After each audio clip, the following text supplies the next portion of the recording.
Hello, I'm Samantha and this is Read That. Welcome to another episode of the Potty. Thank you for coming back, and if you're new here, welcome. Today's episode is going to be a bit of a quick one, a bit of a short one. Today's episode is going to be a January recap of all the books I read this month and also what I want to read going into February. I also just want to quickly mention that if my voice sounds weird or you can hear like sniffling or anything, I do apologize. I am getting over a bit of a cold, so my voice is annoying. Like I said, I am sorry. And by next episode, I won't sound like that. And if my voice doesn't sound any different, then that's even better. I won't be annoying. So at the beginning of every episode, we start with what we are currently reading. Now, at the moment, I actually am not reading anything. I'm between books right now. I finished The Goal last night by Ali Kennedy. So tonight I have to start the new one. So I'm hoping it will be The Conditions of Will, but we'll see. Because then when I go to pick a book, I always change my mind and I always pick something else. So that's what I'm currently reading. Okay, let's get into the recap of the month. Now this month I officially read 4 books, but technically I did read 5. We'll get onto why that is later, which I am really happy about because my goal for the month was to read at least 5 books, because when I put my reading goal onto the app Fable, it works out how many you should read a month to stay on track, and it said I have to read at least 5 books a month, so that was why I set that goal, and I did it. So I'm happy with myself. However, I did get into a bit of a slump midway through this month, which is fine, but it's a bit annoying. I hate being in a reading slump, and I hadn't been in a reading slump in ages, and it's not because I didn't enjoy the book I was reading. I really loved the books I was reading and I wanted to read them. I just felt like I just didn't have the time, and I hate when that happens. And also I was trying to watch so many shows at the same time. I was trying to watch Heated Rivalry and the new season of Love Island All Stars, which is why I couldn't read as much. So it wasn't that I didn't like the books. It wasn't that kind of a slump. It was a slump as in I just felt like I didn't have enough reading time. So I did pretty good with reading the books that I did in the month, considering the time I had and also balancing work and everything. So I'm happy. Let's get into the books I read. So we started off the month reading The Score by Ali Kennedy. This book is book 3 in the Off-Campus series, and I rated it a 3.5 stars. So I'll tell you a bit about the book first.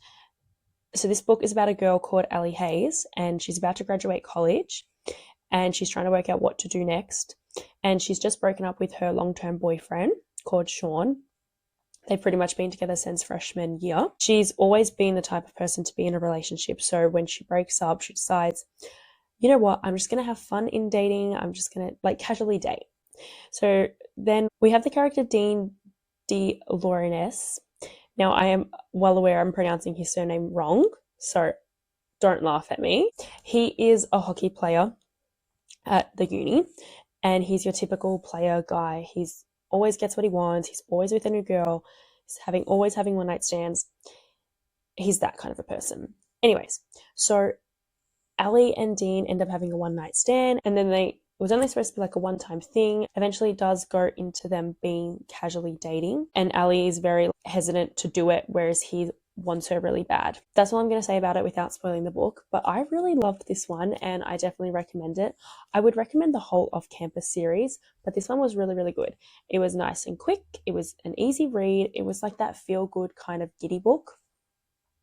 Again, I liked both of the characters. I liked the girl and I liked the guy, which always is good. I actually did find myself laughing actually out loud at this one. This one had really funny moments, which I liked. The Dean guy is pretty hilarious. I think I liked Dean more than I thought I would at the start. I thought, oh my god, he's going to be that insufferable, everyone likes me, I'm so good looking kind of guy, because that's just how he's made out to be. But I actually liked him a lot more. He's a real softie at heart. I really, really liked him, and it was a bit of a forbidden romance in the sense that Ali is best friends with Hannah, which is one of Dean's friends / roommates. So it's kind of forbidden because she's always told her don't get with him because he's a player, he's not serious, a relationship person, and he's always just not much going on in his brain. People think he's just messing around. People assume that he's dumb and everything, but he's actually really not. He's a misunderstood character, which I think makes him more likable in the sense that he actually isn't what people make him out to be. I definitely would recommend this one, and I think I would place it. I think I would place Dean maybe 2 or 3 in the off-campus series, like boyfriends. So that's actually pretty high, to be honest. Then the next book that I read was Fourth Wing by Rebecca Yarros. I gave this book a 4 stars. Now, I already made a full episode about this book, so I'm not going to go too much detail about it now. So if you do want to learn more about Fourth Wing, just go to the previous episode. So I'll just keep this one really quick on what it's about. So Fourth Wing is an enemies to lovers fantasy book.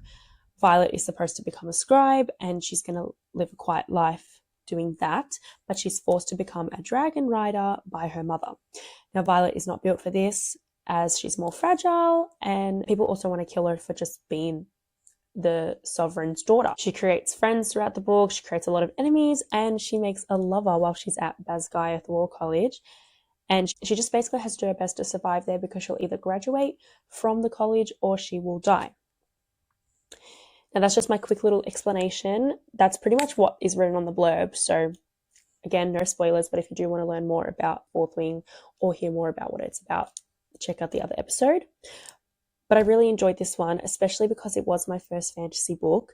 I definitely would recommend it. If you want to hear more in-depth thoughts about it, I said them all in the Fourth Wing episode, so go give that one a listen. The next book I read was The Surrogate by Frida McFadden. I gave this one a 4 stars. Quickly, what it's about a girl called Abby who really wants to have a child with her husband, and they've been trying for years. She really wants to have a baby with her husband, and they've been trying for years, but they have fertility problems. So she and her husband were about to adopt a baby, but it falls through at the last minute, and she's absolutely devastated, crushed. Her personal assistant, Monica, offers to be her surrogate and give her a baby. But it turns out Monica isn't who Abby thinks she is, and this is now the woman carrying her baby, and she finds out she's a lot more dark and twisted than she originally thought, and Monica basically will do anything to get what she wants. I really enjoyed this book. It was nice. It was short. It was only 290 pages. It was really a short one. It's definitely one of Frida's better ones. I would recommend this one too.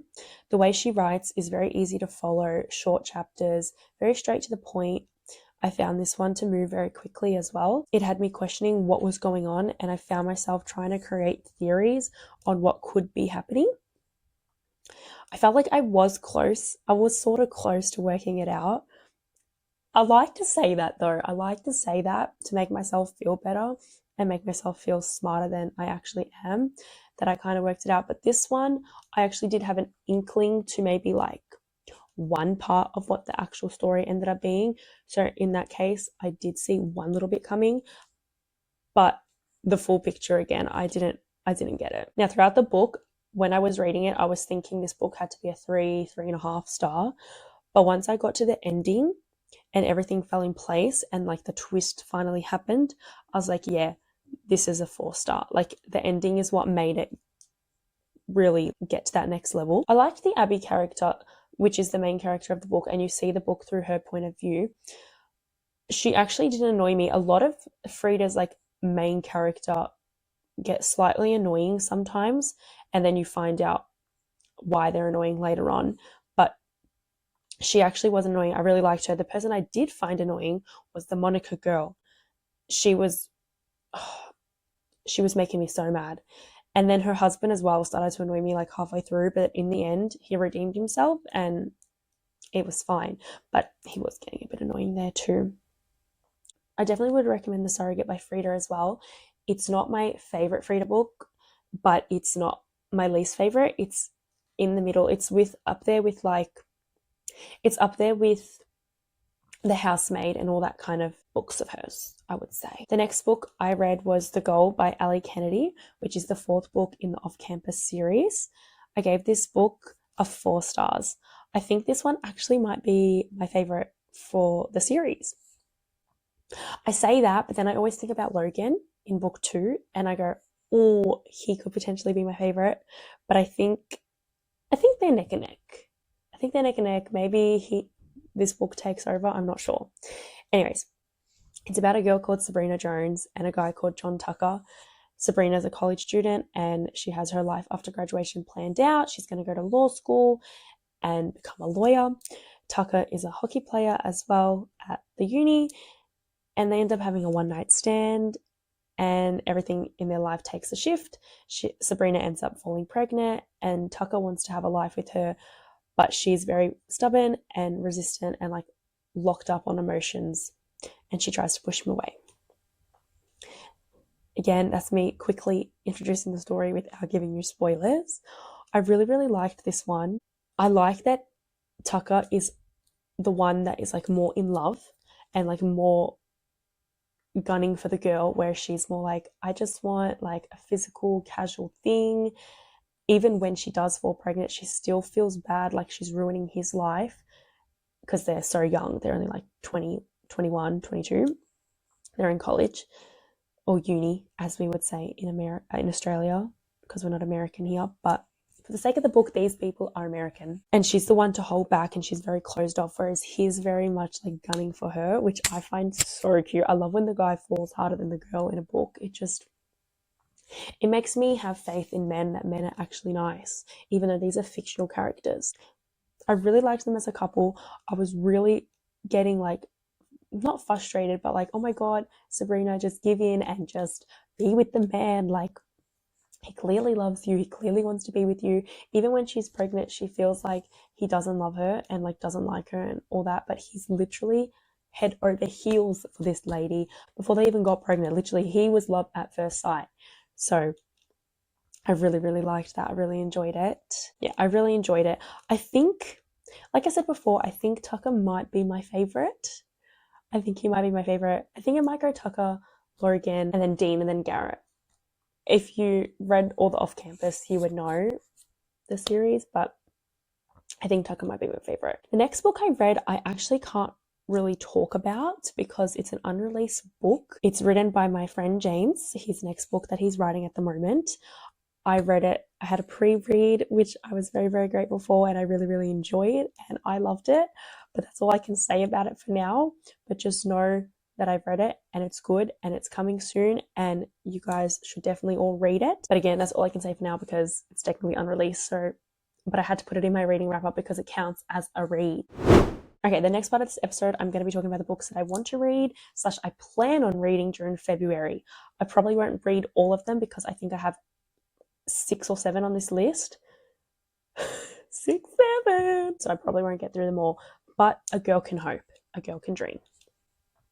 So, my TBR for February. Again, TBR means to be read. Top of the list, Taming 7 by Chloe Welsh. This is first on the list. This is the 5th book in Boys of Tommen series. It's going to be amazing. I've heard it's really emotional. The book is going to focus on Claire and Gypsy's friendship and show their growth together. So I'm really excited to learn more about these characters. I love Gypsy. He's so funny in the other novels. And Claire as well. I'm interested to know more of her backstory as well. So I can't wait for this one. Next book that's on my TBR is The Conditions of Will by Jessa Hastings. I've seen this book everywhere, but I've only ever heard good things.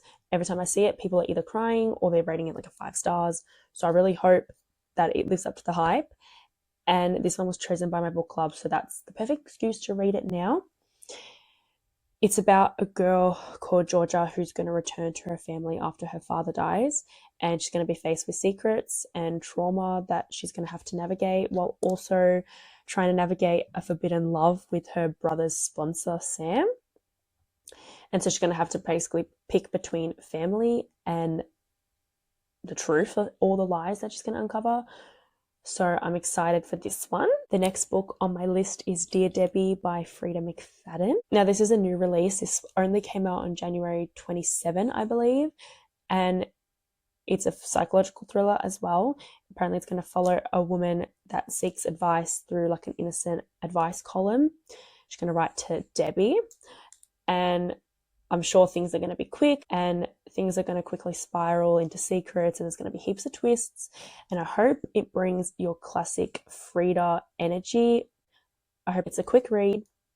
And by quick read, I mean not only short, I mean like her quick, fast-paced chapters, her energy of you think you know what's coming, but you don't, and then it turns into be like jaw-dropping plot twists. So I'm excited to read that. New Frida, love it. The next book on my list is Woman Down by Colleen Hoover. Again, this is a new release for her too, and I feel like it's been a while since we've had a new Colleen book. Apparently, it's going to be about an author that is seeking inspiration, and they go to a remote cabin to do so, and they're going to get involved with a detective. Apparently, it's supposed to be one of her darkest books that she's ever written. I think it's a bit of a mystery thriller, but I think there might be a bit of romance in it. I'm not actually too sure. I'm just interested to read it because it's a new Colleen book. Haven't read a Colleen book in ages, I feel, or had a new one from her at all. So I'm really excited for this one. And finally, the last book on my TBR is Caught Up by Liz Tomford, book 3 in the Windy Cities series. It's a sports romance, which I love, and it's going to focus on Kai, which we've been introduced to in book 1 and 2, but definitely 2, pretty sure in 1 as well. And he's going to get involved with his coach's daughter, who has to nanny for his son.